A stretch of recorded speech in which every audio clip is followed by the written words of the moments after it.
always influenced by ideologies.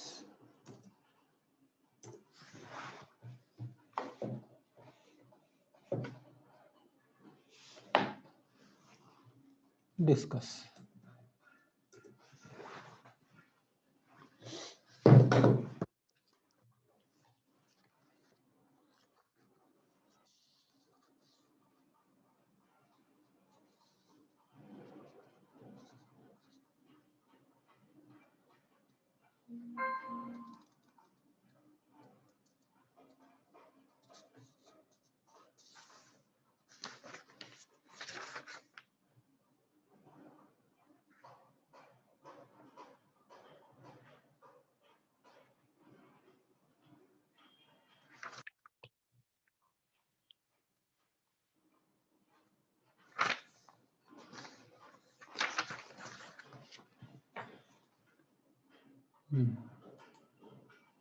So who will answer? Sir, Try this.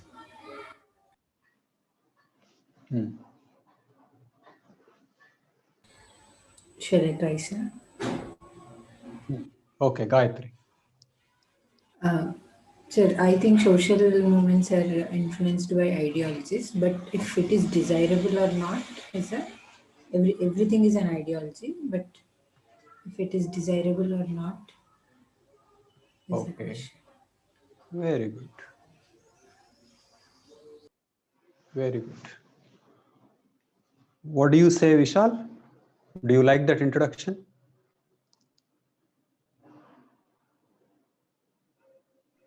Deepika? Yes, Okay. Can you tell me? I agree, sir. You agree. That's good. Can you tell me what is it that that such an introduction will suggest? Say what are all the things that that introduction suggests? Tells the examiner. Has she understood the question? Yes or no? I think yes, sir. Okay, understood the question. I Does think she it have an suggests, answer? I think it suggests what we relate to is what kind of matters there. Like, see, all ideologies are all ideologies are correct, and say for example, some people connect with say. You mean she's truth. saying that all ideologies are correct? Please switch on the videos. Is she saying that all the ideologies are correct? Yes, sir. But how is that suggested? What is her introduction? I think she said all ideologies are correct, but what matters is whether it's desirable or not. Oh, interesting.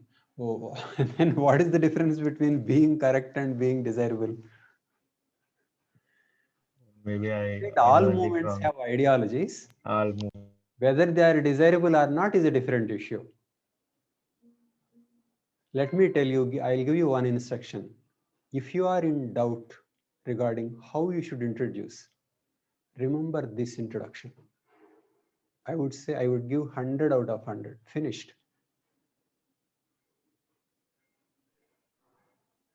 I would say it is a bullet. Sir, which introduction? What introduction? What is that, Sunil? Sir, I didn't get the introduction. I joined late, I think.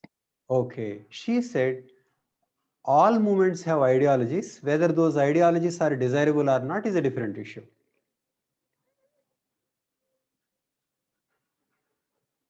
No, I just don't, let me tell you, I just don't mind spending any time on that introduction, any amount of time on that introduction. What she said is the essence of my course.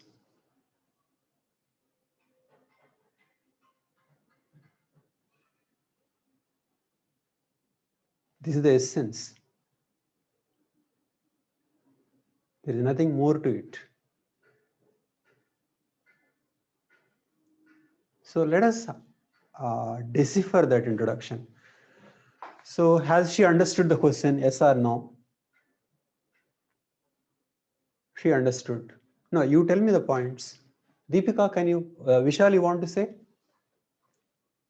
She understood the Sir, I've not gone through the material, so I think somebody else would be better. No. I didn't.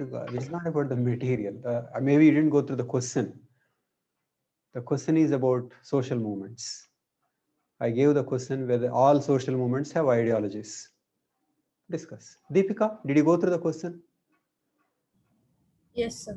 Okay, tell me, do you like the introduction? Sir, I feel not sure, so I want to ask. Very good. If say You there can are, even reject. yes, sir. You So can't say that somebody told you better than what you may have. You can't, you need not agree. So reject, you fight it out. if say the tribals are finding some issues, or say there is domestic violence somewhere, so I don't know if there will be like You mean, ideology behind it, your or point is how can there be a movement with an ideology which is not desirable? That is the point you are saying. not that, sir. I'm saying forget about ideology. It's like Okay. about solving your issue. So You mean social movements don't have ideologies? uh, I don't know, sir. As in some may have, some may not have. Okay, that is interesting. So Tell me the movement which doesn't have ideology. So it boils down to how you use the word ideology. yes, sir. Okay, tell me a movement. Sir, and it depends upon how many people are No, involved. you tell me a movement and tell me this doesn't have an ideology. So if we look at it that way, we can Give connect me it an to example. ideology. Say there is domestic violence. Give me an example of a movement. Domestic violence is not a movement. Yes, sir. I'm saying there is an issue. I'm not talking about an issue. I'm talking about a movement. Uh, say the Me Too movement. So if we talk about say Me Too ideology, movement. Me Too movement. Does it have an ideology or not? we can say equality, equal opportunity, and all those Okay. things. Is ideology desirable or undesirable? Sir, it depends. So the Okay. person who is Can you fighting. think of a movement without ideology? Mm, so that's what I mean. It depends upon the scale of the That is movement. why I'm asking you, can you think of a movement without ideology? Sir, Sweta, what is your answer? So I'll go with Gayatri here. Like I think all the movements have ideology, and like it depends whether it is desirable or not. Okay. Why do you think so? So because There cannot be a movement without ideology. I think so. Why? So because like taking the example what Deepika said, Me Too movement. So I think it has got ideology about like equality, what how, equality and the freedom, like all that things. So I think there is an ideology in every. Okay, can you tell me the movements that we discussed in the recent classes?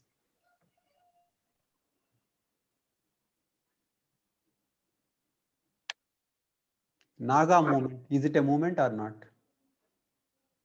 Yes, sir. Mizo movement or not? Yes, sir. These are all movements.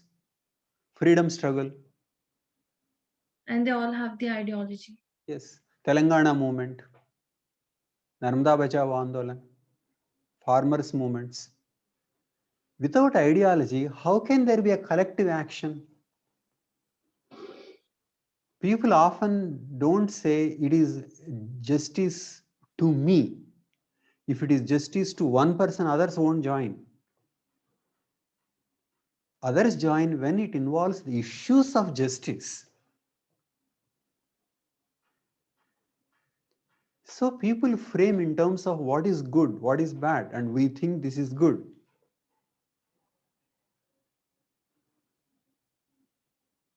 Okay, but then why does she have to say, particularly in the introduction, that ideologies need not be desirable? I would say that is the innovation in that introduction.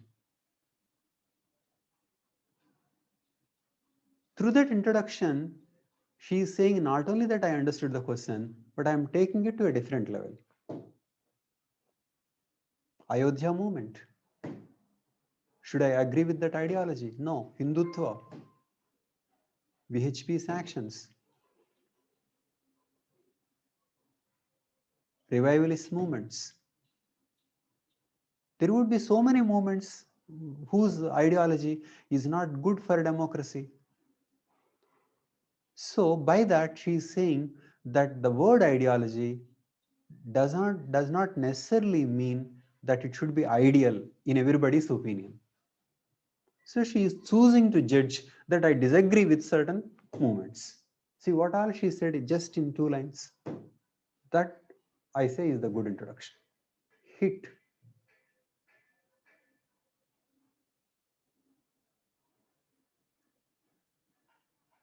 That is a way to answer an interview also. Don't take time. Just say what you want to say in the first 2 sentences.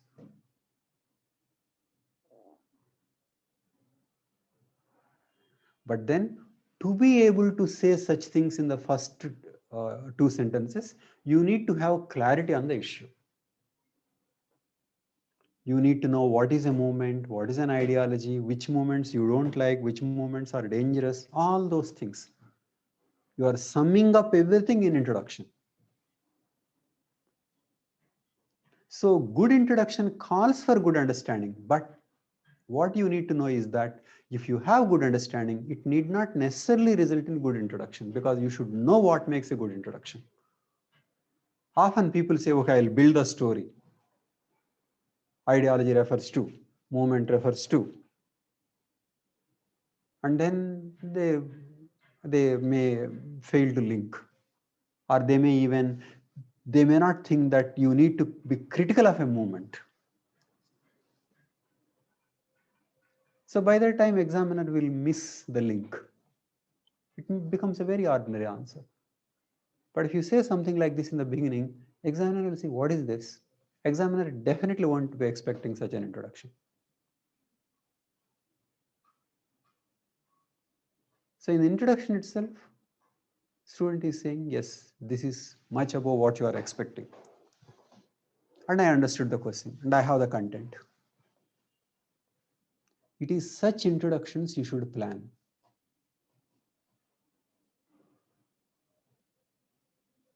So Ayodhya movement, Naga movement, Me Too movement, whatever the movement, but essentially you are defining what ideology is, what a movement is. Movement is nothing but civil society's collective action, collective effort to reach a particular goal. It should have an ideology. Only then it becomes a basis for collective action. It says this is unfair and we want some fair distribution of resources. Somebody is dominating us. We don't want it. The ideology is about equality, or regional autonomy, is about freedom. But definitely things are placed in terms of certain desirable things. Whether they are really desirable or not is a different issue, which means that all movements need not be good, or at least I need not agree with the desirability of all movements.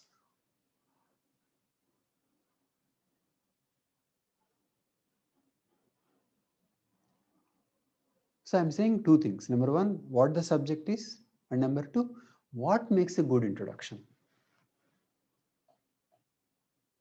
Deepika, are you convinced? Sir, I'm convinced, but then I think it depends upon how you define social movement and ideologies. So there are some issues, they might not have taken the form of a movement. That's true, but we are talking about the movements only. There are some issues that have not taken up in the direction of movement, that is true. But this is about the issues that became movements. Domestic violence is not a movement. Me Too is a movement. Sexual harassment is not a movement. Me Too is a movement. It is like that. So issues give rise to movements. Movements are expected to do something about the issue.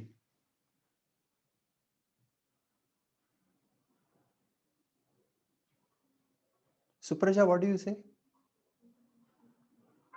Yes, sir, I agree. Yes. Okay.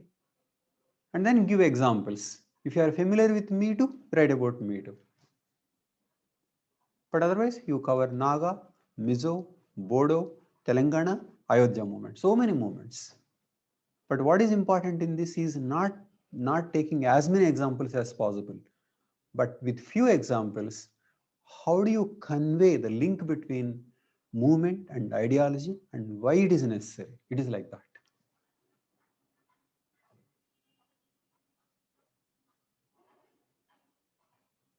Vishal, is my point clear? Yes, sir. But tell me, is the idea of introduction clear to you? I mean, do you understand that this is a different introduction? Well, I was late and I Oh. was in the middle of this Fine. discussion, but the introduction seems to be convincing, sir. Like, if I'm Introduction is not good enough. Hit. It does more than satisfying the examiner.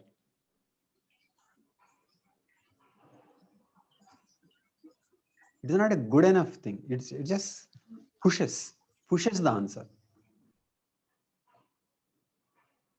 So if you can give such introductions, introduction and conclusion are the most powerful ways of conveying yourself to the examiner. Don't miss.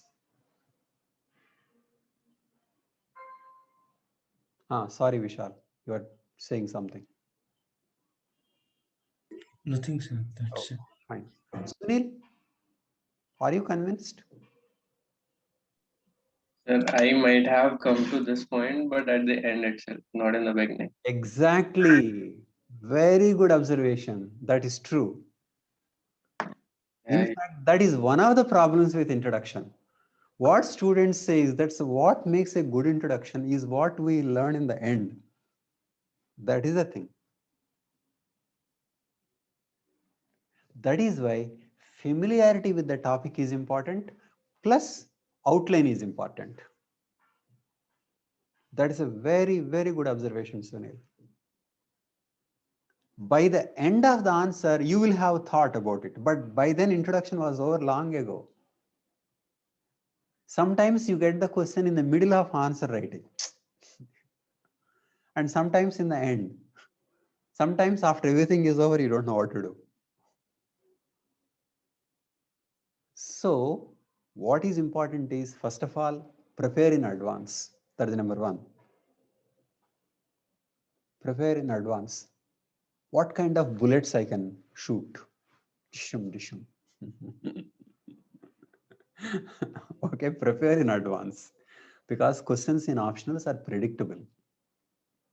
You can prepare in advance. You can prepare diagrams, introductions, conclusions, everything. But then the question has some specificity, some direction. Okay, and then take time and introduction.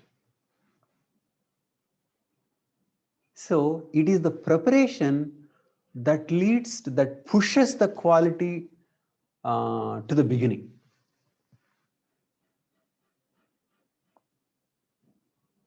You may come to the same conclusion at the end of lot of deliberation, but good answer requires doing it in the beginning. Sunil, are you convinced? Yes. Sir, what to write in conclusion then? Exactly. Push. It is not conclusion, but push. Basically, tell the examiner what you are at the earliest.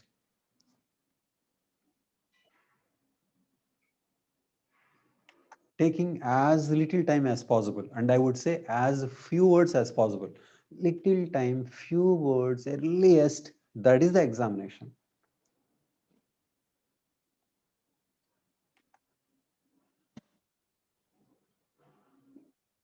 Sir, it's easy right now to, understand it. Very good. But then when you are writing it, it's all blank. But my It happens with me. but my practice. That is true. That is why there is an examination. Exam is not is different from class. But if we learn how to do it outside the exam, then we may one day implement it in the exam. That is why outside the exam, take time, think about, discuss introductions. And with less time, you will be able to implement it in the examination. That is why I don't insist on time when you are practicing, but I insist on words. Take time. In the examination, time is the constraint. This preparation is to bring the same quality but with less time. That is the examination.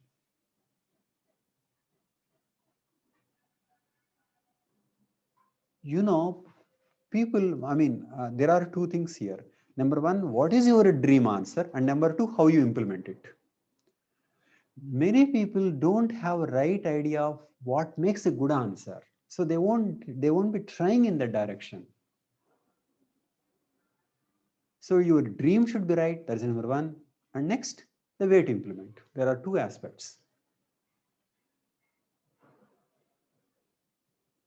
So what we are doing here is to settle your dream. What is the dream you have? And once the dream is settled, you know how to move towards your dream. It is not that if you know how to introduce, you will write great introductions to every question. It is not like that. Because good introduction calls for understanding, subject, crispness, so many things.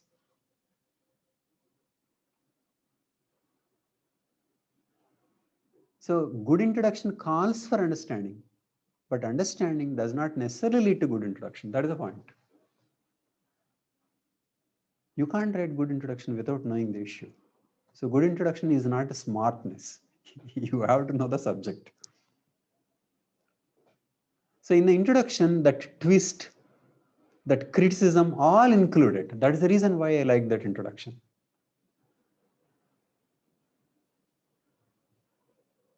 Sir, if I have to convince, I did not know that it has this much. Exactly. That is why when you do good things, when I think there is so much, then reinforce it. You should remember this. Why? What was so good about that introduction? That it is not desirable is the one that shoots the quality. Anybody will be shocked. Why is she saying that's not necessary? But that is the essence. That push. Just push the question. Just push. This is what I am expecting, but I am more than that. Just push. Always push. Widen the scope or push the quality in the same direction. Always do pushing.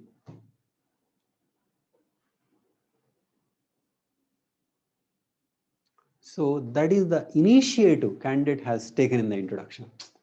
Not just confined to ideology and movement, but who asked about desirability? Nobody asked, right? Just push.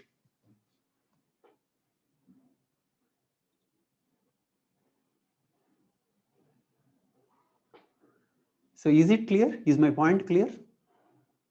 Just push, push, push.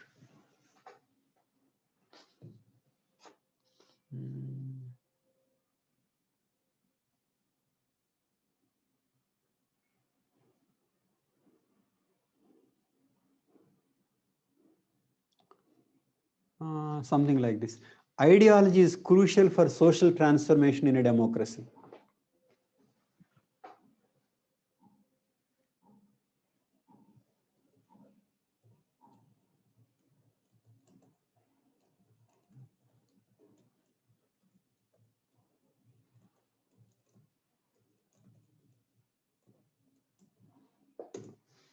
What is the difference between the previous question and this question?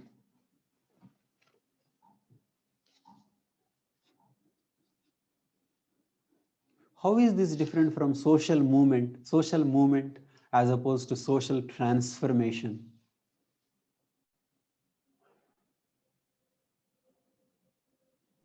Here we are bringing democracy. That's true, but difference between social movement and social transformation? I think this is talking about. I think this is talking about giving rise to the movements. No. What is necessary for giving rise to, say? But should social transformation come only through social movement, or it can be different? I'm just drawing attention to the word social movement. I'm just through a variety of ways. Should social transformation come only through social movement? The notes I gave, gives clarity in a way that you can answer a variety of questions. That is the reason why I gave separately notes on political concepts. So tell me, what is the difference between social transformation and social movement? Sir, social movement is by people. By people. Whereas Social transformation can be by government. Can be by the government also. That's it. Social movement is by civil society, by people. Government directed changes in education system is social transformation. Okay. IT is a case of social transformation induced by technology, but that is not a social movement.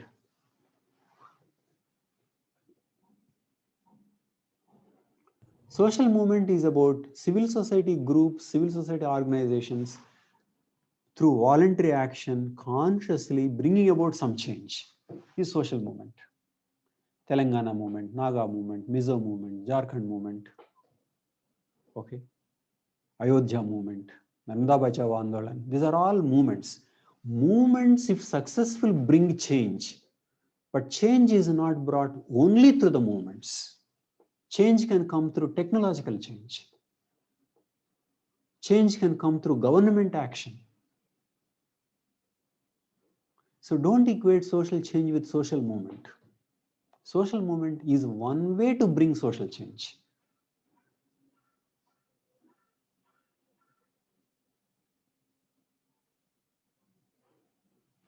So, in this,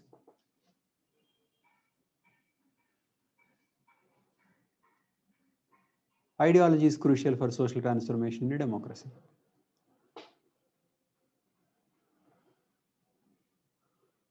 Sir, here in this, we are not talking about. It is not necessary. For example, technology can bring social transformation.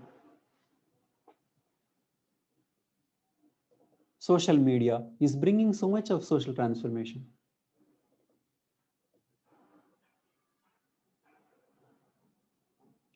So social transformation takes place through a variety of ways. Difference between social movement and social transformation is that social movement is ideology, specific direction, effort, and all that. Social transformation can take place without anybody planning for it. So much social change took place because of COVID. Did anybody plan for it? Did anybody want it? No. Simply people are trying to survive, and in trying to survive, they found themselves completely changed. It's like that.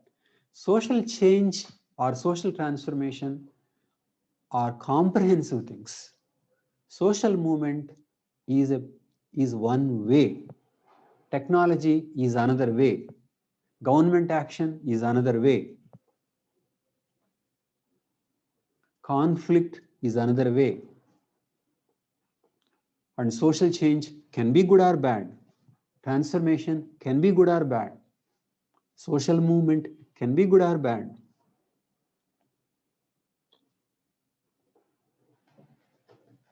Ideology, again, can be good or bad.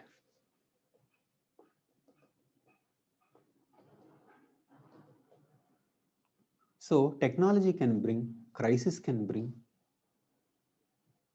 So it is just a matter of how you understand these words. Okay, you try this also on social change. It is very easy. What, according to you, are the two fundamental axes of social discrimination in Indian society?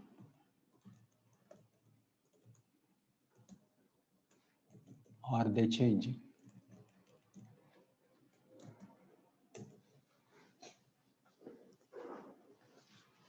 Tell me. Sweta, what is your answer? Two fundamental axes of social discrimination.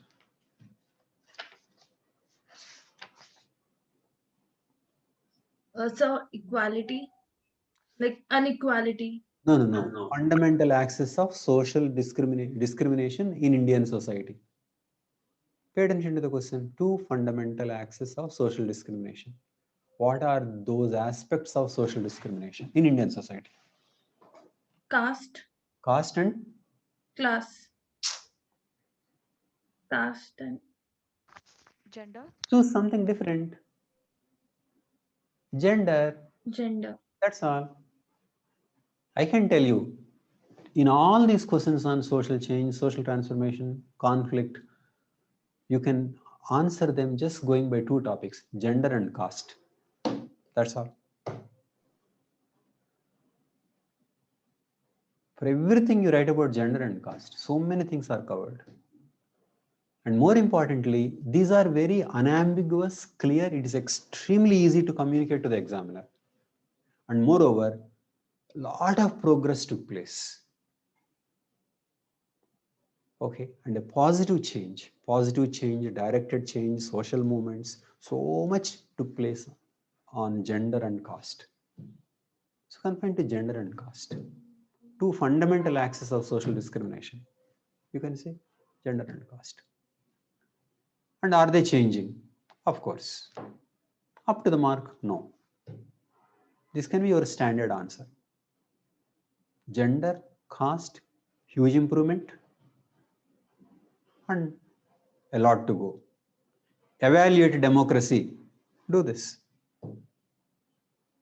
So many can be thought in terms of gender and caste.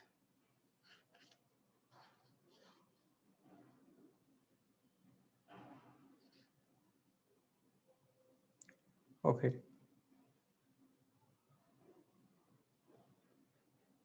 For example, how do you write this? Social change can be brought about through development.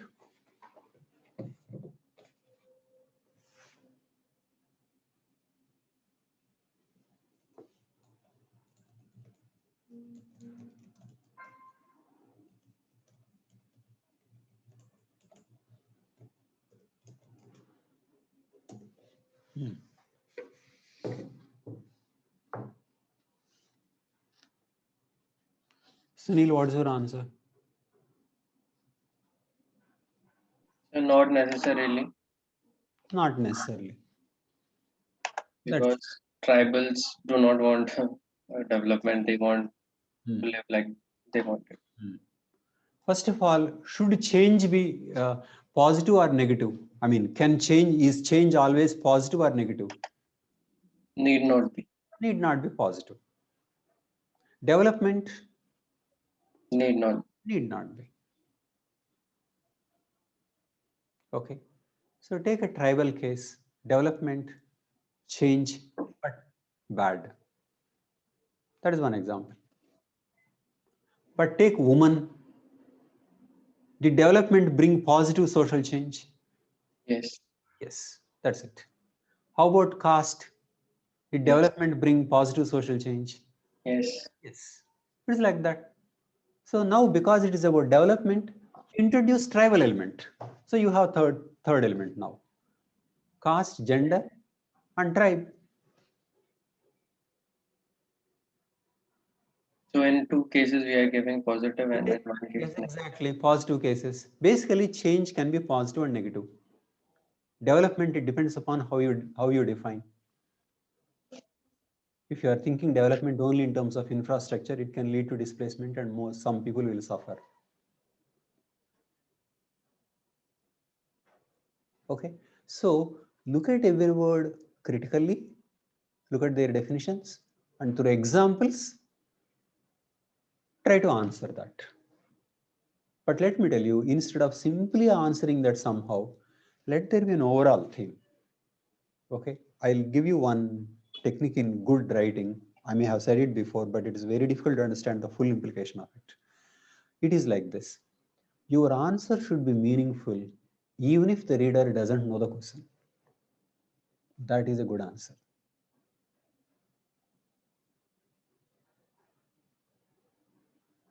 A good answer will give that feeling, not a bad answer. Bad answers are, they attempt, okay, social change, what is this, development is this, and then develop a mathematical equation, proved and disproved. That is not a good answer. Because if independently read, we won't know why these words are taken, what is that one wants to do. A good answer is the one where parts combine in a way that give a meaningful answer. Say something about social change and development. Don't try to solve a question. Stop that engineering approach. Don't try to solve a problem. Don't say, yes, I solved it. No. Your answer should have meaning.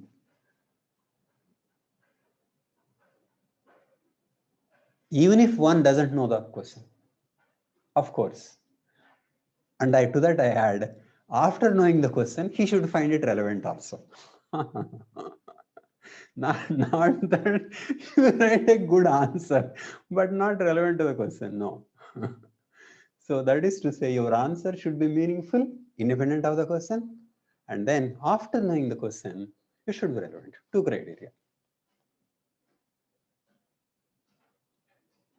What you wrote should be an answer to your question, to the question asked. And a good answer is not the one which constantly repeats the words in the question. No, a good answer can just address the issue without using a one word of the question.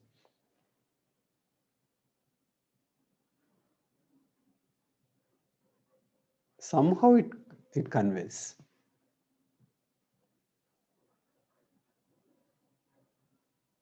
Of all the answers of the toppers, I liked only Tina Davi's answers. She had good writing ability. She has these skills. I was shocked by her answers. Her approach was not points and diagrams. It was good quality writing. She has that subtlety. And the difference between her and next ranker is 100 marks. Oh, okay. Her answers are much above. She conveys in a very subtle way the essence of the answer. I was shocked.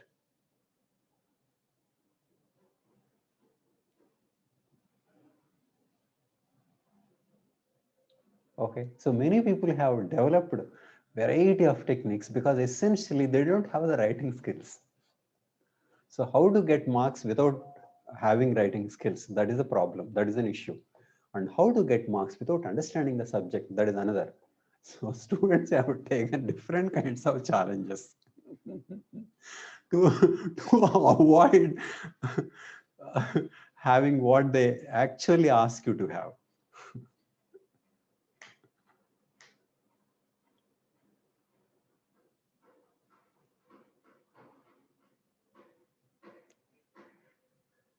So write in a way it is conveyed finally, not mechanically. That makes a good answer.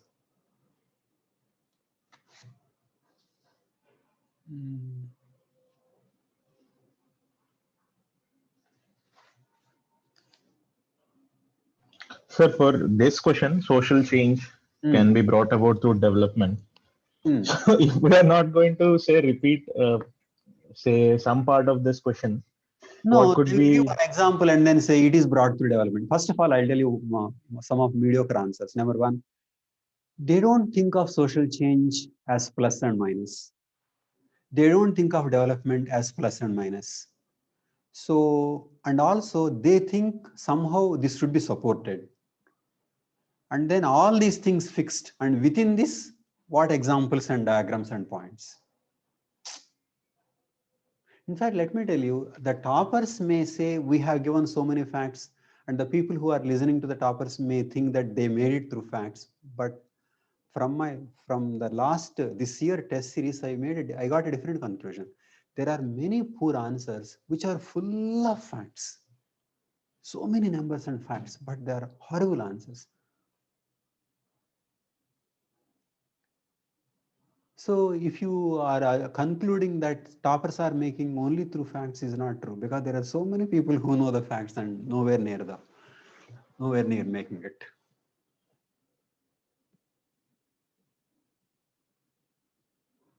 So there are some reasons why you should respect the exam and give your best. Okay. So try to give higher dimension, but without missing certain limitation of the examination. You are essentially seen through the information that you give. That is the main point. That is the fundamental constraint of the examination. You have to give points. You have to show that you are an informed person. There is no escape from this. But within that limitation, talent, understanding, creativity are encouraged. Because I did come across answers which are full of facts, but they're so hopelessly off the mark. And then they told me, sir, we were just dumping answers. You told us that we shouldn't dump. That's a great realization. A few days before mains, what to do?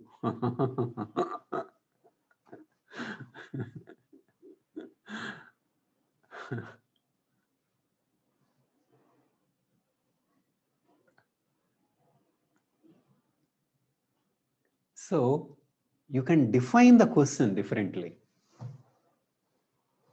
You can give your own meaning to the word, but of course within a range. Social change cannot be equated with social movement, for example. So that is why I ask you to pay attention to the concepts and the range of flexibility. To what extent you can stretch that concept and link and write in a way that the totality is conveyed, not mathematically proved.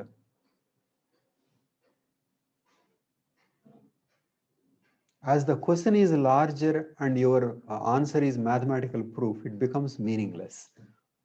Mathematical answer to essay is most meaningless. It is not mathematical. Give an overall theme. Of course, you may ask, how can you do all those things in the examination? That is why you should prepare before. You can't do all these things in the exam. You have to do before, work out everything, work out introductions, conclusions, and people are working out examples, diagrams, everything they are working out. That is why they say they were revising multiple times, 3 times, 4 times, like that. Reading little, multiple revisions, and more reproduction. They are not thinking much. So no matter how well you understood, this exam requires preparation. There is no escape from this.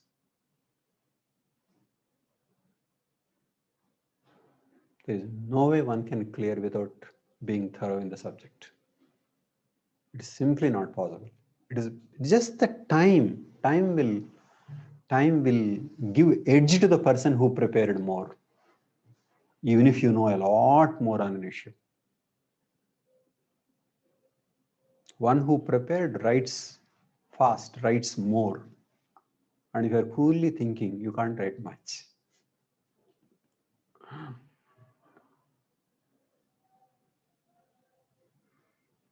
So these discussions on introduction are only to point out what makes a good answer, so that if your dream is right, then you can work out.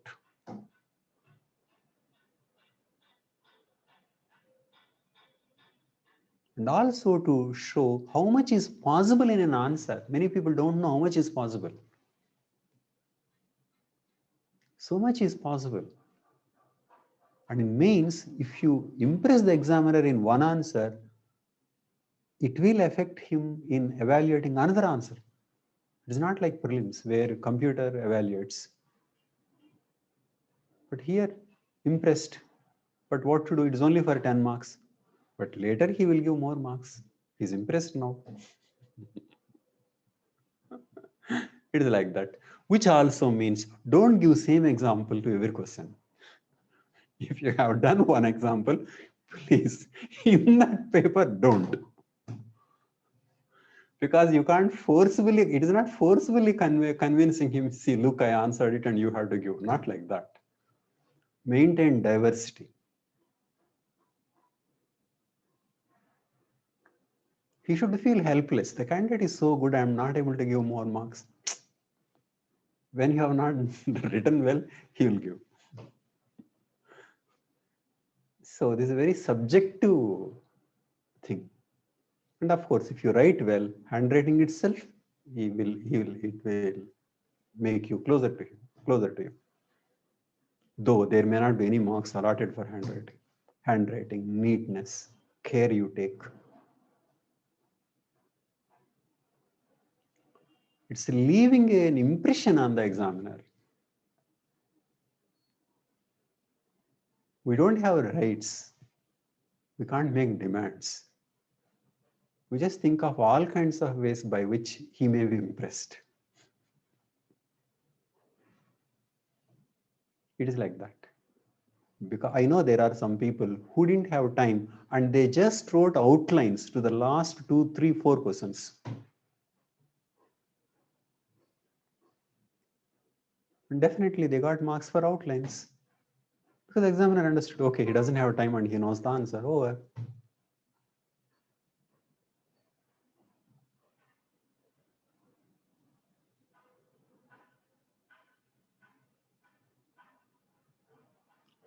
So think of how to convince the examiner.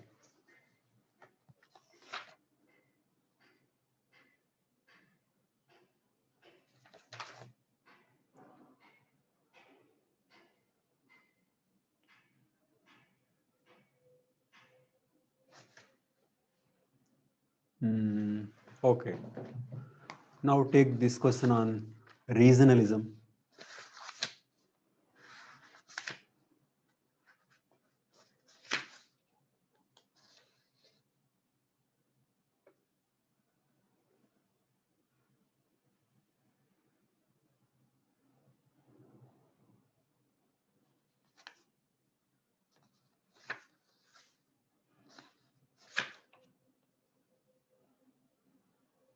Okay.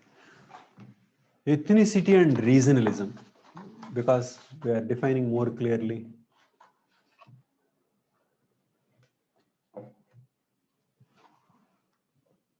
Try this now.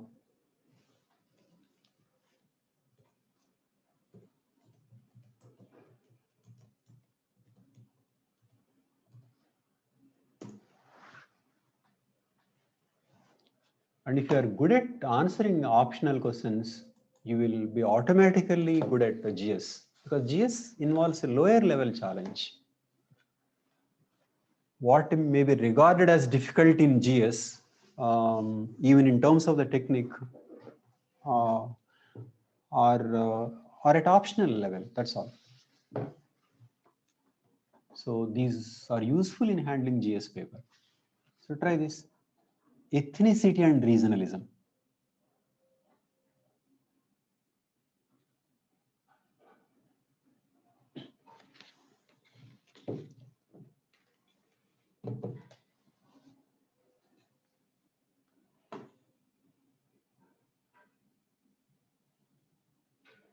Sunil, what is your understanding? For ethnicity,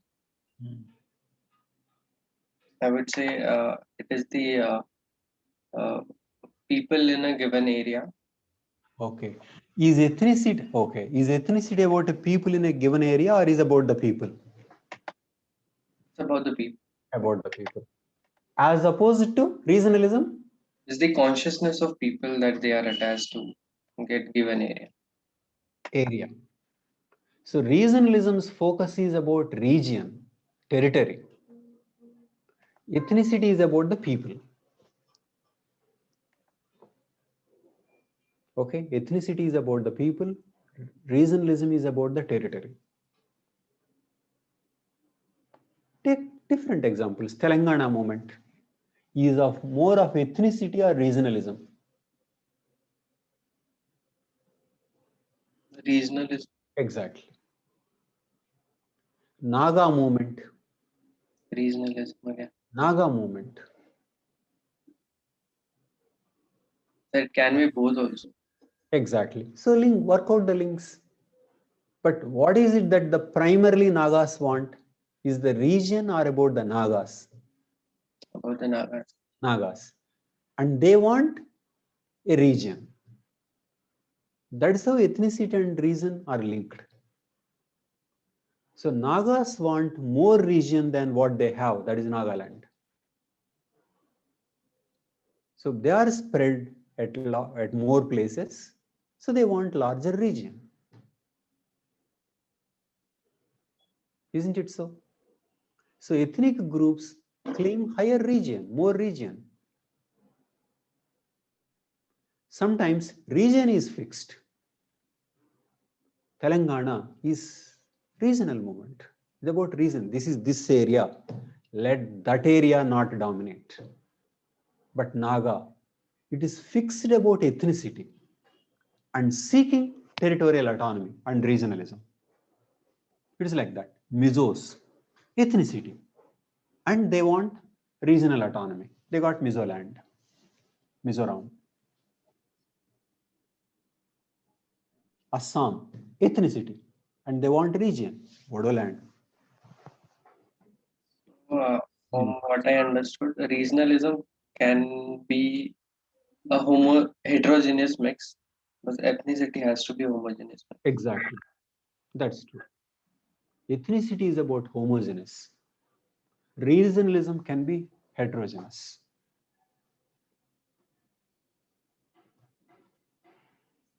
Yes.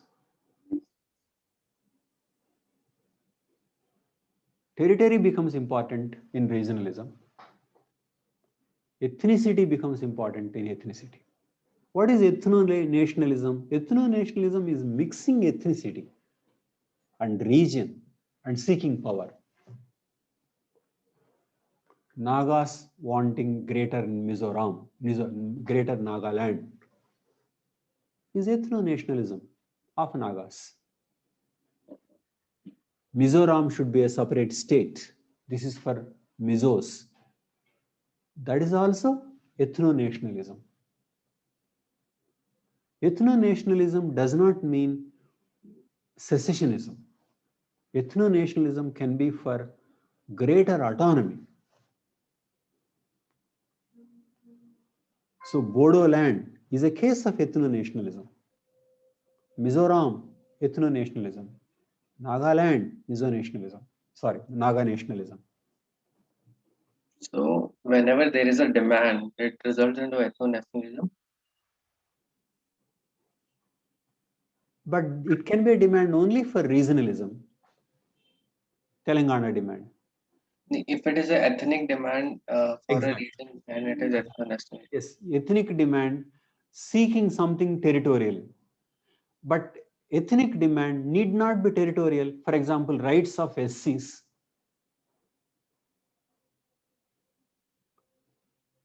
More rights for SCs is ethnicity, but nothing to do with region. Isn't it?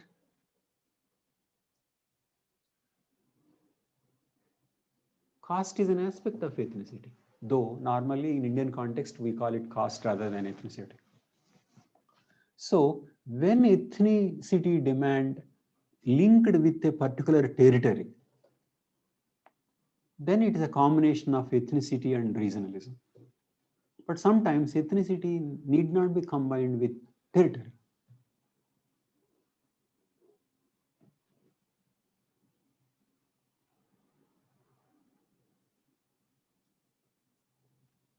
Okay, it is like that. So regionalism is about territory. Ethnicity is about some ethnic, it can be religion or a caste or a tribe. It is about people, a homogeneous group. Homogeneity of the group is ethnicity. Demands centered around region is regionalism. So take different examples and answer the question.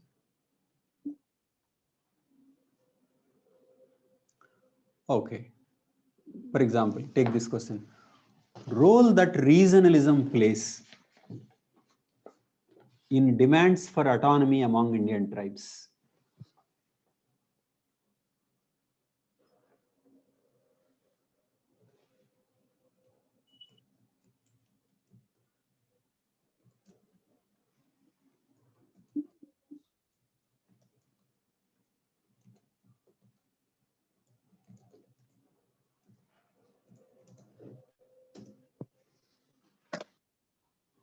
Role that regionalism plays in demands for autonomy among Indian tribes, which means which tribes wanted regional autonomy? Tell me which tribes? Nagas, Nagas. Next. Mizo, Mizos. Next. Bodos. Same thing. How about Jharkhand? Jharkhand also is a state for tribal autonomy. There are many tribes. They felt being ill-treated by Bihar. It was a tribal place. Separate statehood for Jharkhand is a result of that, sir. Exactly. Result of a movement. Search for tribal autonomy. So when tribes are seeking something on a territorial basis, tribes are seeking power on a territorial basis. That is different. A tribe seeking ST status is not territorial basis. And SCs never seek anything on a territorial basis because they are spread across. Maximum Muslims can seek in Jammu and Kashmir, at nowhere else. So that is why ethnicity need not be equated with territory. Only when ethnicity and territoriality are combined, then it may result in regionalism. Punjab, religion, that is ethnicity, and region and language. Punjabi speaking, Sikh, two ethnic identities. And then they wanted Punjab first, separate state. And then some wanted a separate nation, Khalistan. And then it was close to Pakistan. So all kinds of explosive issues took place.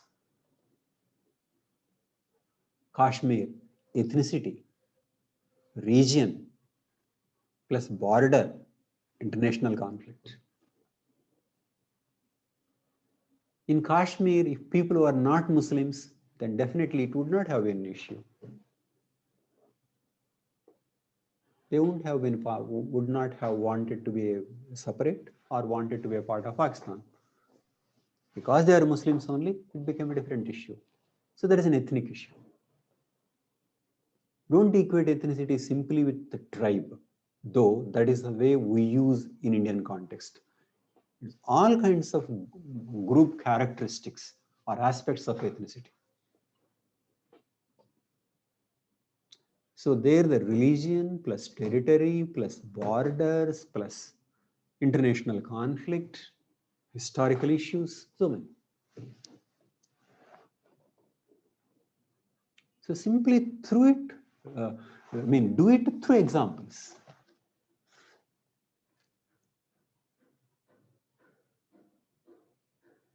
Same thing. Analyze the factors influencing tribal regionalism.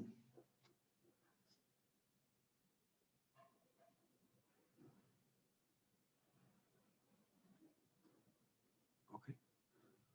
Factors influencing tribal. Okay. Try that. Factors influencing tribal regionalism.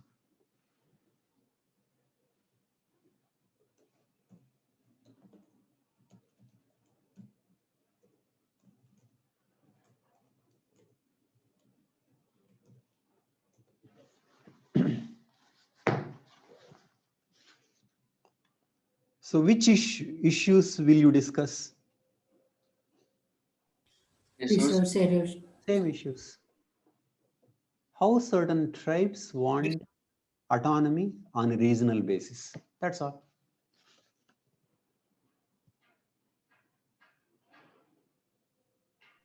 Resources, distinct culture also, sir. Distinct culture. Exactly. So basically, resource erosion, culture threat, identity threat, domination.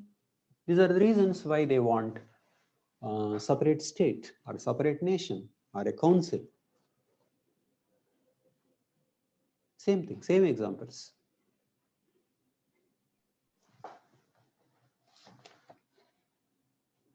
And do the same in GS also. Use the same examples. Okay. Next. How can we put this term domination by the modern world or something like that? Domination. Bihar wanted to dominate the people in Jharkhand. Jharkhand is resource rich and the people are poor. So it is a case of internal colonialism. So they wanted to get out. So one region dominating the other. In the case of Telangana also, Andhra Pradesh people are dominating Telangana. We have to put these examples by Yes, the head. exactly. Please do it through examples only. Do it through examples. Feel free, unless it is about Amit Shah and Narendra Modi. Then I don't know if it is irrelevant, but as a small how books are written. When I was in class 9, Telangana movement was happening. That was the time 2009, and I was like, oh no, I oppose this movement because we are India kind of thing. I used to think that, and when I read this, I have prepared for this group too. And I was reading all this Telangana movement, gentleman agreement, and the by elections and all. I was like, what a fool I am. That's and what is true of Telangana is true of India also. Some narratives are given. Okay, so we need to look at critically our policies towards Northeast as well as Jammu and Kashmir. We are told particular stories. So if they become independent, then they will have a completely different set of stories. That's true. Even Telangana slang also, sir. I never speak it. Exactly. In movies, hero speaks Vijayawada dialect and villain speaks Telangana dialect. It's cultural domination. And even in Puranas, gods speak Vijayawada language and Rakshasas speak Telangana. That's very bad. And so many love stories are made in romantic stories in Telugu movies, and all of them belong to East and West Godavari only. There are no love stories from Nalgonda. But now it's Now changing. things are changing. It's assertion.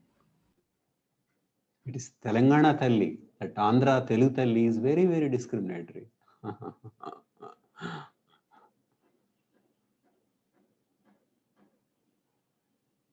Because Telugu people, Andhra Pradesh people had cultural monopoly through movies.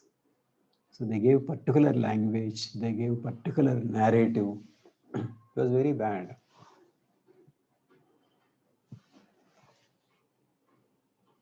Okay, now take this question.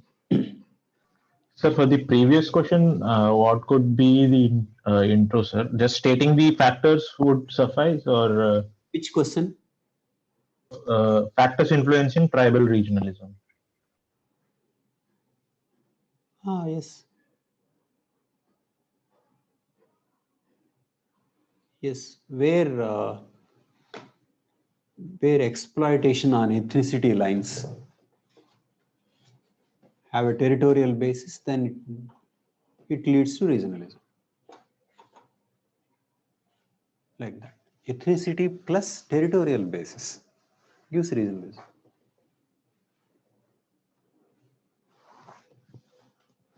Next, particularly vulnerable tribal groups. PVTGs. Tell me. Just mention what is the criteria for PVTG. What is the criteria? What is a very important criteria? Forest dependence. Forest dependence. Subsistence economy. Pre-agriculture. So they gave 5 criteria. Lower population or declining population. Okay. Then there are 75 groups. But what is important here is that you take an example. Tell me how many PVTGs we have covered? All the Andaman except All these. Andaman Nicobar Island tribes. Except the Nicobaris. Except the Nicobaris. They are PVTGs. And Birhors also. And Birhors also. Yes. So they are PVTGs. You take that example and then see what kind of developmental intervention is possible. Okay. We read those examples thinking that this is where we can use them. So you just need to know what is the concept of PVTG. That's all.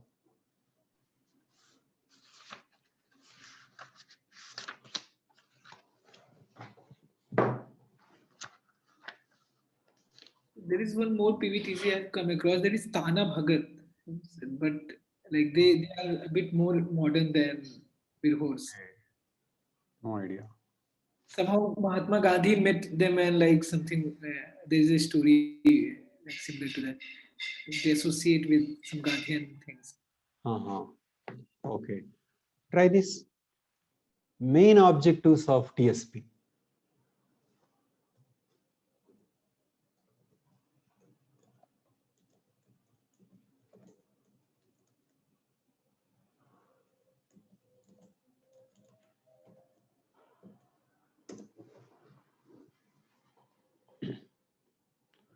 Tell me, from what I gave, what do you think is the most serious problem with this TSP? Diversion, actually not. Funds allotted under TSP are not really be helpful to tribals. All kinds of vague things. For example, in Jharkhand, improving jail facilities. What kind of it? Under TSP, they spent money to improve jails, it seems. Why they want to imprison the tribes and think of better facilities? Like that. And then like a road construction, which will be useful only for mining companies. And many projects that lead to displacement. So the whole funding is, I mean, how much is really for tribal welfare is a problematic. That's one. And next thing is that on the whole funds are coming down. They were supposed to spend 8+% and they are spending only 4%. And then the rights and TSP funds are not integrated. Allot funds to Panchayat Raj institutions. Then it strengthens local governance. And allot funds to FRA implementation. It makes difference. So FRA is one, PESA is another, and then funding goes to somewhere else. Where is the integrated development in this? So TSP is supposed to give integrated planning, integrated development, but you see the fragmentation and diversion, and in the name of tribal welfare, many things which are harmful to tribes also are being done. Okay, so I just gave most recent issues. And you know, recently in 2017, the name changed. Now there is no special allocation under TSP. It is simply something allocated for tribes. So I think most important thing is, unless we change the pattern of development, unless we consciously think that this is what is needed for tribals, and change and seek their participation and empower Panchayat Raj institutions and curb resource erosion, tribal development is not possible. And in writing this, introduce theoretical concepts. Number one, integration as an approach. Integration as opposed to assimilation and isolation. Take a stand that approach should be integration. And then also link it to, that is, I asked specifically some questions, for example, and also link it to a concept of cultural relativism. What is the link between TSP and cultural relativism? TSP enables tribe-oriented development. And why should there be tribe-oriented development? Because we have theoretically accepted that the tribe has a right to develop in its own way, which is nothing but cultural relativism. So bring social theory into these GS type details. And then also, as B.D. Sharma said, fifth schedule and TSP are like twin pillars. Fifth schedule gives the protection and TSP gives the money. And also remember, TSP is extended beyond fifth schedule. So TSP is there in 23 states or union and territories, whereas fifth schedule, is only for 10 states. So fifth schedule is an elaborate arrangement. Instead of extending that elaborate arrangement to every state, the government thought of doing same thing under what is called TSP areas. TSP areas. So where the fifth schedule is not there, TSP is supposed to help. That is number one. And within fifth schedule, TSP is supposed to give funds. So what we can say is that these are eminently sensible and great plans. If we are not implementing them, why we are not implementing is an issue. Okay, because we have theoretically accepted that the tribes should be protected as well as developed.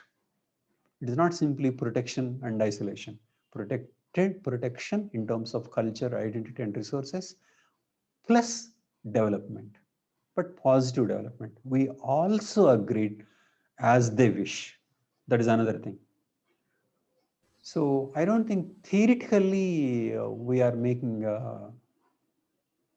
we are formally saying that we don't believe in your culture. Indian Constitution is not like that. Indian Constitution believes in minority rights, culture preservation. Okay, so I don't see the problem is with the Constitution. It is about implementation, and in the implementation, faulty developmental models. Okay, I think faulty developmental model also is because of the power inequalities. So tribals are not in a position to assert. So somebody is deciding what is development for the nation and then imposing it on others. So write about tribal problems. Remember, in every question you apply your critical understanding, apply what we discussed under development led displacement, and write about that in your answer on TSP. Interlink political aspect, interlink legal aspect, and then administrative aspect and financial allocation. Include everything. So include fifth schedule when you're writing about TSP, write about TSP when you're writing about fifth schedule, and domination, caste, tribe, all these things. Give a holistic perspective in your answer. And that holistic perspective is what sociology or anthropology is. Otherwise, it is GS. Is that clear? Okay, interlink these two. That is next. Take this question.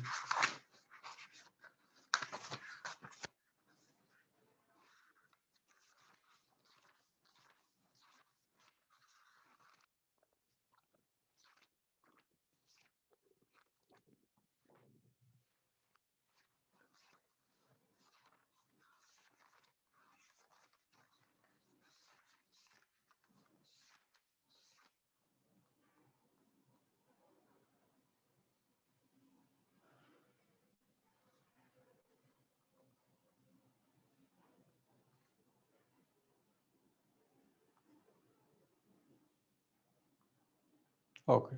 Distinguish between political parties and pressure groups.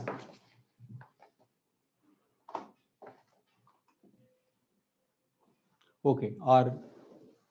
Okay. Distinguish between political parties and pressure groups.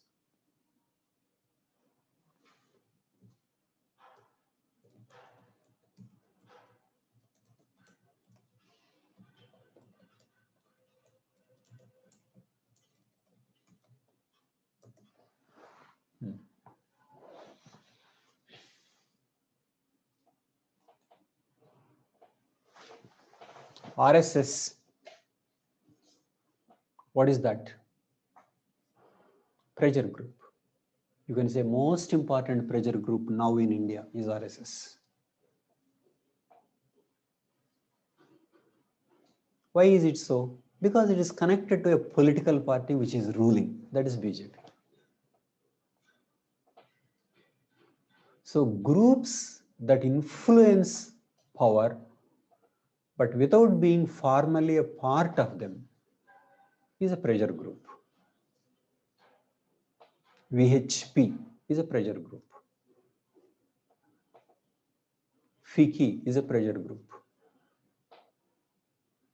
It can be religious organizations, caste organizations, class organizations, okay, industrial groups. These are all pressure groups. Whereas political parties are those that take part in elections and seek power. Okay. And is there anything wrong in democracy having pressure groups? There is nothing wrong, because after all, people should influence policy making, and they influence through certain group formation. Pressure group is one such. But only favors those who have clout in number. That is true, but they should learn how to influence. Some people may influence through numbers. Some people will influence through threatened action. It is like that. And all that is a part of what is called civil society. What is civil society? Non-state, non-market. The remaining is civil society. Civil society organization. I gave a detailed discussion on what may be included, what may not be included. So there are certain issues, but largely it is non-state, non-market. So pressure groups, NGOs, all of them come under civil society.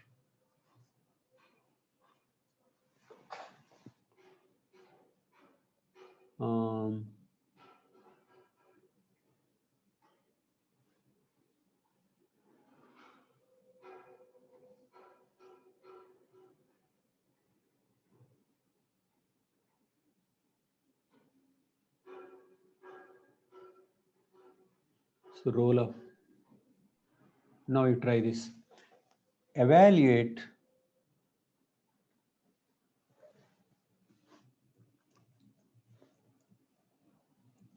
how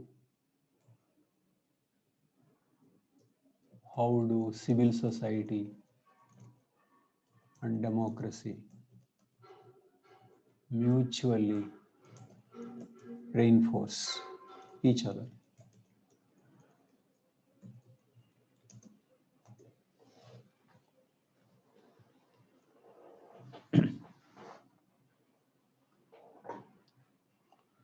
What is the most serious conflict going on now between the government and civil society? Farm bills. Farmers, farm bills. Conflict between civil society and the government. State and civil society conflict.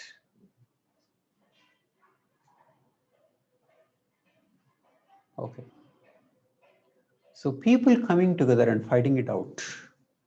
The civil society resistance, farmers' movements, civil society. Okay.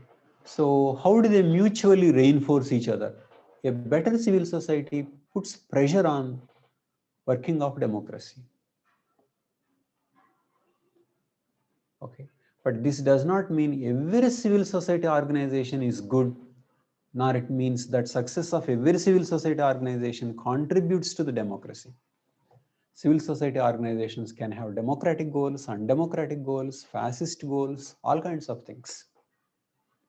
Civil society organization simply means not state, not market, not a political party, not a government department. But what that organization is doing is a different issue. But on the whole, it is believed that if the people are in a position to form groups, organize, and put their viewpoint, that is a good sign of democracy. If people are in a position to form groups, present their views, that is good. That is different from saying every group is good. So in that sense, if there is a robust civil society, that is likely to be good for democracy. If the people are in a position to form groups and associations and put their viewpoint on the others or to the government, then that is a good thing. Though it is not necessary that their viewpoint should be acceptable to all, not necessary. Okay, if they can peacefully resolve those issues, if they can articulate, aggregate their demands. Basically, civil society is a way of participating in political process through non-electoral route. I'm just putting it differently. Through electoral routes, some have come, political parties. But they have to come to power to do certain things. But is there a non-electoral way of impacting democracy? Civil society is one such. A movement is one such. Link all these things. Civil society does a movement. Movement is conducted through civil society. Non-governmental, non-market. They have a goal, but they don't have clear structures. They are not previously well-established organizations. New structures come, new tasks, they gang up, they shout, they do certain things and disappear. That is what civil society is, and that is what movement is.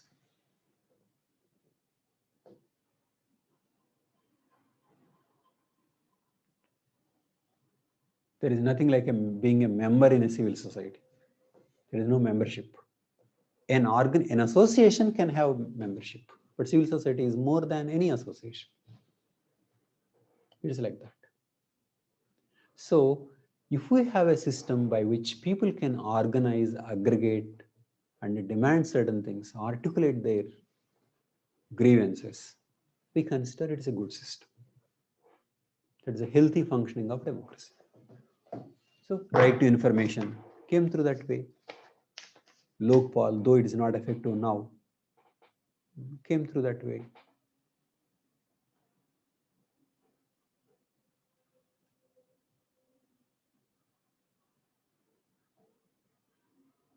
Now, try this question. Citizenship and civil society. Now I am giving another concept, citizenship and civil society.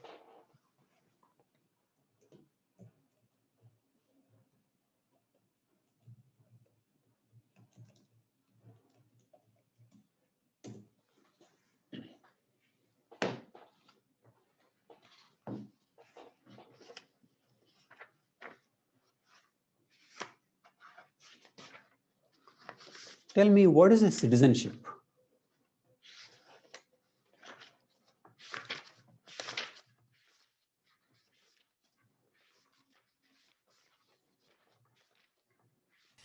Enjoying rights as a member of country. Enjoying rights as a Member of the country. member of a political community. Yes, member of a nation. That is citizenship. So citizenship is a membership in a political community.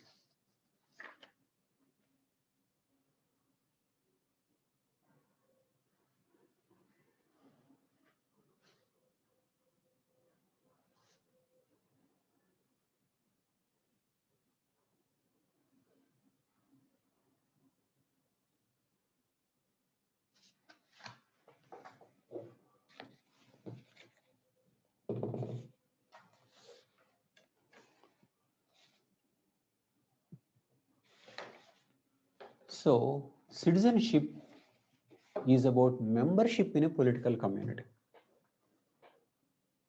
So tell me, on what basis membership is given in India? Certain birth and things like that. And what is it that the members are given? Rights, fundamental rights. Okay, so India is defined in terms of who gets the membership and what are the rights of those members. And Indian Constitution said we will not discriminate on the basis of religion, caste, ethnicity, history. Based on certain things, we give membership. But once you are a member, there is no discrimination on other thing, on the criteria of ethnicity. That is called civic nationalism. Ours is called civic nationalism as opposed to ethno-nationalism. On the other hand, if we say that Hindus have to be given preference, then it becomes Hindu nationalism. Tell me, what are the things that are happening in favor of Hindu nationalism in the past 2-3 years during NDA rule? Tell me certain instances by which the state is becoming Hindu nationalist broadly. So these bills which were bought by UP government and Uttarakhand government. No. Much more broadly. Much. So Ayodhya. Huh? CAA, NRC. Ayodhya issue. No, we're talking Ayodhya issue, but no. What provisions that by which that Hindus are given more preference? More specific. Regarding cows. Reservations. No. You are not bringing the most demanding, most pressing issues. We are discussing citizenship only. Why don't you think of citizenship laws? Vishal told, sir, but you did not listen. Vishal was telling CAA, but you did not listen. Sorry. Okay. NRC, Citizenship Amendment. That's true. What is that amendment? Amendment favors a particular religion. NRC, again, particular religion. So Muslims who have been living here for decades will lose citizenship. Hindus who have come just now, very few years ago, they will be given citizenship. This is a case of ethno-nationalism. So, citizenship acquisition or citizenship rights, if they are different on the basis of ethnicity, then it is ethno-nationalism.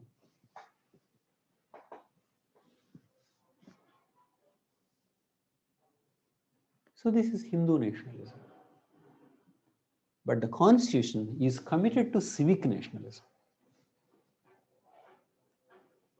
Okay, so what is citizenship? Citizenship is about, because you are a member, these are the rights.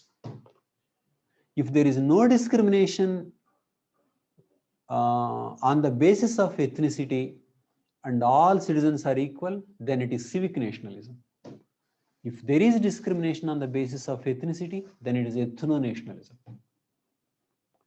Which means a well-established nation state can go in the direction of ethno-nationalism. Don't equate ethno-nationalism with something emerging phenomena. I mean, before the state is formed. Even after the state is formed, it can become ethno-nationalist. Indian state most probably is in that direction. Okay, citizenship laws, NRC, ethno-nationalism. Okay, so what is the quality of citizenship? If the Constitution is committed to civic nationalism, non-discrimination itself is the quality of the political system, isn't it? Political system has to be judged by the promises it is making to the citizens. What is the promise that Indian political system is making? It is the preamble. We will not discriminate, we the people.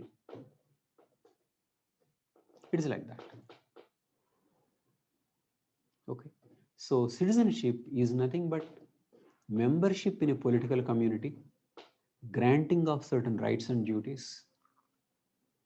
And if it said we won't discriminate, and if it is discriminating, it means it is not following the citizenship rights. Gender discrimination is not constitutional because we said no discrimination. Caste discrimination is not constitutional. Communalism is not constitutional. Why? Because in granting citizenship, the Constitution is saying these are your rights. Are you following? I want you to think like this rather than when you think of citizenship, think of that Lakshmikant book, Citizenship, 4 clauses. Then you say, we have not covered enough on citizenship. What is it that we have not covered? From day one, we are covering citizenship only. Do you follow?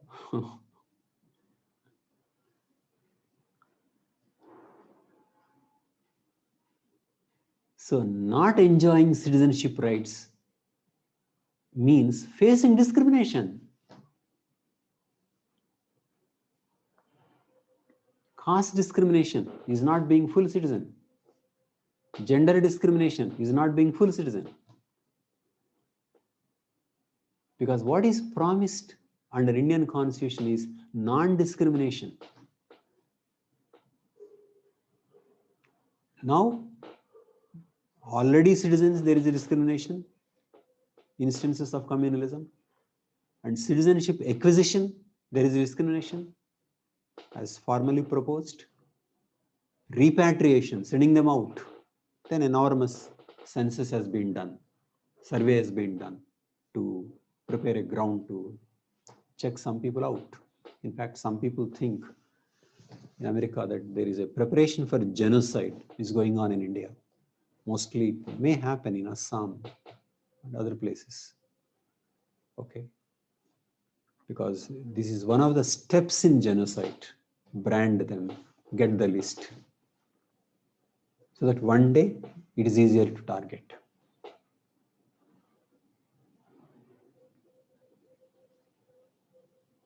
Okay, all this is a violation, and tragically, all this is done under the supervision of judiciary. Judiciary has not said anywhere, this is unfair, stop it. The whole world is saying, what is India up to? It's a massive disenfranchisement. You are identifying who are non-citizens without having any clue to what is it that we should do once we identify. Simply say you are not one of us, and so that the discrimination will follow. Massive disenfranchisement. Formal ways of preparing the ground for discrimination. What is judiciary doing?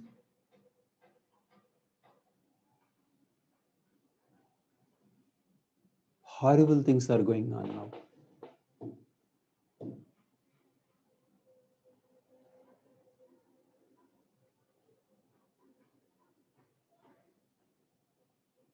So, there is a shift towards ethno-nationalism with very, very terrible consequences. But Hindus are not concerned because it is about other Muslims. Anything happens to them, they will fight. But anything can happen to others, we won't.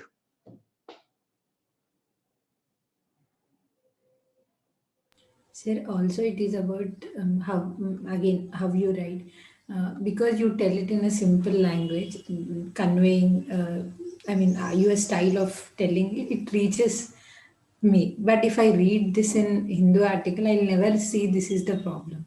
That is true.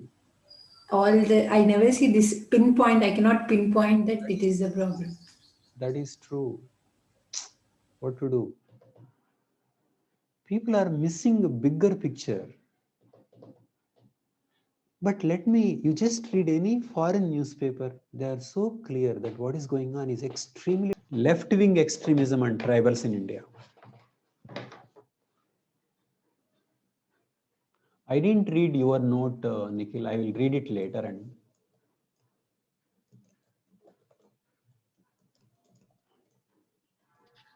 It's not sir, very relevant, but it was sir, some experience from here which I just. Sure.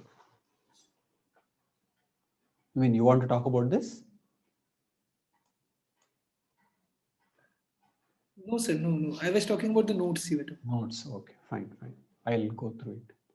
So left-wing extremism and tribals. Tell me, what is the best way of solving left-wing extremism? My simplest solution is that follow constitution. Very simple. They will run away. Whereas it is portrayed that we want to follow the constitution and those people want to overthrow the constitution. Who wants to follow? Let people have say in their resources. Land reforms, minimum wage, Forest Rights Act, PESA. So, without any reference to Maoists, you just follow what you are promising.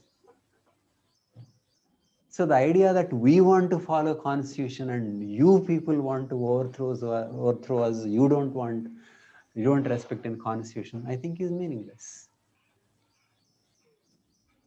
Sir, so where do you place geography in this, our idea of flawed concept of development? Because a tribal belt is the region where most of our resources are concentrated. That's true. And Develop in a way that they are also benefited. First of all, deforestation need not be equated with development. That is why the problem with here is not only tribe versus mainstream, but also we should have a different notion of development. Our notion of development is a shopping mall. It is not forest. It is not agriculture, crop. No. If we see greenery, we say it is underdeveloped. Air-conditioned houses, shopping malls, multiplexes, that is development. parks. Huh? Parks. Parks after destroying the tree. Agreed. So if we have a different notion of development, then this kind of conflict will be reduced. And also we should think of development in terms of not infrastructure, but also people. Development should be empowerment. It's not that we want to have a shopping mall here and you poor fellow is an obstacle. Whom are you developing? See, the people who are being displaced by Polavaram, they asked, sir, you want to take water from this place to somebody somewhere, and you want to displace us. But before that, why don't you give that water to us? Irrigation, electricity, whatever. There is water nearby, you give it to us. Small dam. So, what is development is one, and number two, for whom is another. So, if we think development means take care of the vulnerable, that's one. That's the first thing.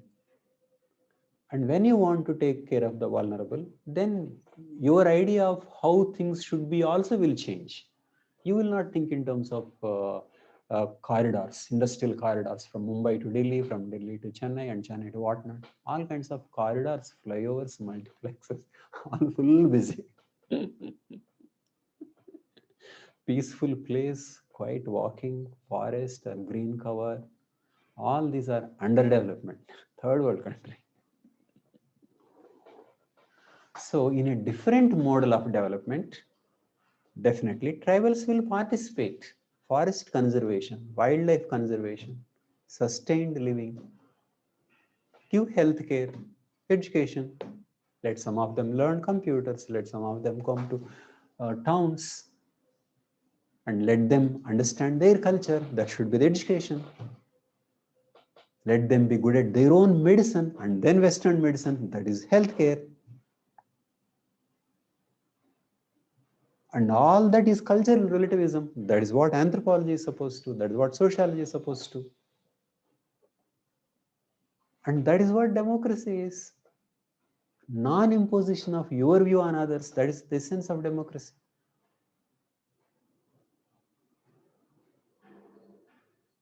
So, instead of thinking that Maoists are threatening Indian state and constitution and those people are primitive, just do what you are promising. Rights over resources. Their decision. Their participation. And after that, whatever the extra you give, they will be obviously thankful. If you can save their children from any disease, will they oppose? No. Why will they oppose? Only when you say, like, certain companies will take your resources, we'll cut the forest, and then under corporate social responsibility, we'll set up a super specialty hospital. why do you destroy a forest and then go for corporate social responsibility and hospital? Isn't it? That is bad, right? If corporate social responsibility gives additional benefit, then they will be thankful.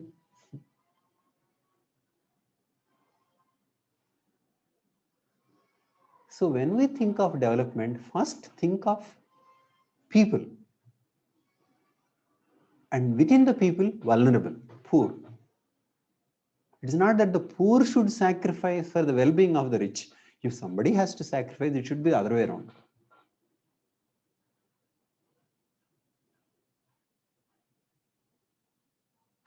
And then your dream of development. So these are two defects. So that's why, like I'm talking about the examination, so much of our action depends on dream. We try to implement our dream, and if your dream is defective, then so many actions are wrong. I would say in India's case, dream is defective. And from that defective dream, defective policies come.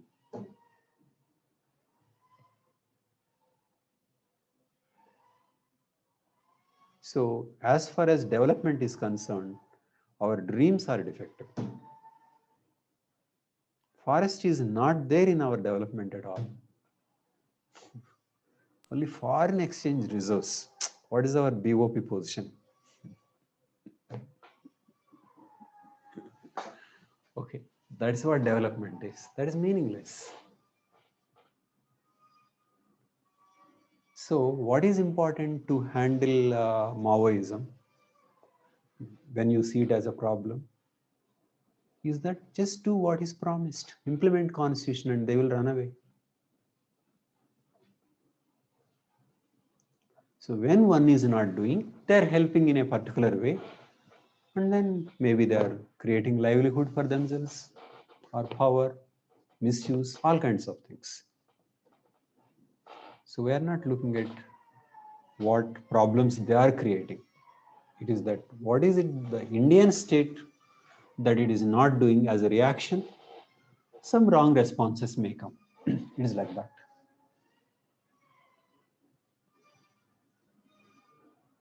So whether their action is intelligent or not, or there can be better actions or not, is a different issue. We are just looking at from Indian actions. And of course, you can see they require forest cover. Successful Maoism requires hiding places. Forest cover is important. So that's why it's more in Bastar and those regions. Fine. Okay. So, Sir, What's the difference between a protest and a movement, sir? Okay, that's true. Movement involves protests. It is like that. Technique. Right. Protest is a kind No, like we term this farmers protest and like Me Too movement. So that's true. Protest can be somewhat short term. Movement is long. Movement has a specific meaning defined in social sciences. Okay, protest is a part of that movement. It is like that. Farmers protest. One can mean they are protesting for some time and they will disappear for after some time. But farmers' movement has depth. So you can say protests are part of movement. Okay, students saying that we want exams to be postponed. Students protesting before the principal. That is a protest, not a movement. It is like that. Protest is a small thing, temporary, specific cause. Okay, that's true. For farmers, protests to be farmers' movement, something more is needed. That's true. So movement is a larger thing. Okay, fine. Sir, when does a protest become movement? Exactly. When there is an ideological depth, when there are bigger issues, when more people join, there is leadership depth, then it becomes a movement. Sir, Otherwise, it will be a crowd and a protest and people will disappear. That is not a movement. So movement requires a sustained action. That is why ideology is needed. Protest If you are helping. doing something on the spur of moment, it cannot lead to a movement.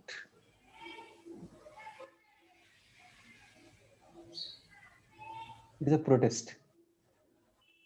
sir, with this LW, Protest against a rape. Do this, demand an action. That is a protest. That is not a movement. It is like that. Protest for a specific action against an individual. That is a protest. So protest is temporary on a small scale. Movement is for bigger things. It is like that. So protests over time can result in like consolidation and Protest reform. over a period of time with a background, with clear goals, then it is a movement. Yes. And they result in like refinement of ideology and Certain ideologies. That is a movement. Yes, that's true. So protests can become movements. But sometimes protests don't lead to movements. Some specific action is done and it is over. Okay. For example, some rape took place and people were killed in an encounter and no more protests also. Even the protest is killed, not the movement. The protest also is killed. On the other hand, if we raise what happened, why is that a solution, and what should we do? Let us debate what kind of action state should do, what kind of educational reforms are needed. Then it becomes a movement. So protest can be on a spur of moment.